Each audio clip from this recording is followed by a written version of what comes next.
அப்புறம் அந்த அங்கங்கே டப்புன்னு விமானம் ஏதாவது ஒரு நாள் டம்முன்னு விழுந்துருது, மனசு பதைக்கில்ல.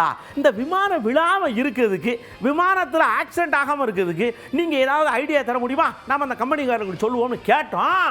என்னம்மா சொல்லுதாக ஐயா? வெக்கேஷன்ஸ் போவாங்க, ட்ரிப்புக்கு போவாங்க, ஜாப் ரிலேட்டடாக போவாங்க. எத்தனை பேர் எதுக்காகவும் ட்ராவல் பண்ணிகிட்டே இருப்பாங்க.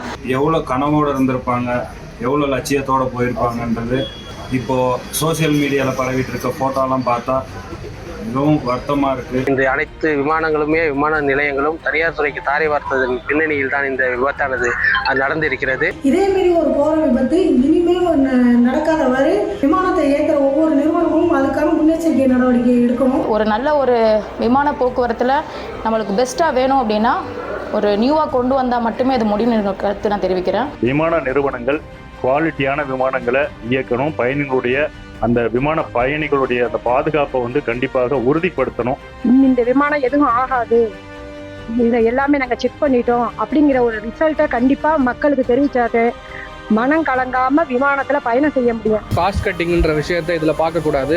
ஏன்னா காஸ்ட் கட்டிங் நம்ம இதுல பண்ணும்போது நிறைய லைஃப்ஸ் இதுல பாதிக்கப்படுது. இறந்து போன பிறகு அவன் குடும்பத்துக்கு நம்ம பண உதவி பண்றோங்கிறது அப்புறம், ஆனா இழந்தது ஒரு உயிர் தானே, திரும்ப கிடைக்க முடியாத ஒண்ணு தானே. ஸோ இனிமே வரக்கூடிய நாட்களில் டெக்னிக்கல் இஷ்யூஸ் இல்லாத அளவுக்கு கொஞ்சம் கண்டிஷன்ஸ் அப்ளை பண்ணி பாருங்க. மத்திய அரசும் கண்டிப்பா இதை வாட்ச் பண்ணி இது ஒழுங்குபடுத்துறதுக்கு மிக குறுகிய காலகட்டத்தில் ஒரு சட்டம் இயற்றி நடைமுறைக்கு கொண்டு வரணுன்றது எங்களோட வேண்டுதல். விமானங்கள் மத்திய அரசால் முழுமையாக பராமரிக்கப்பட வேண்டும். இன்னும் கொஞ்சம் சேஃப்டி மெஷர்ஸ்லாம் இன்னும் கொஞ்சம் எடுத்தா இன்னும் நல்லா இருக்கும் அப்படின்றது தான். ஒரு விபத்து நடந்து இறந்து போயிட்டா அந்த குடும்பத்துக்கு தேவையான இன்சூரன்ஸ் பண்ணி கொடுக்கணும். இதெல்லாம் ஆறுதல் சொல்றதுக்குலாம் நம்மளால முடியாது.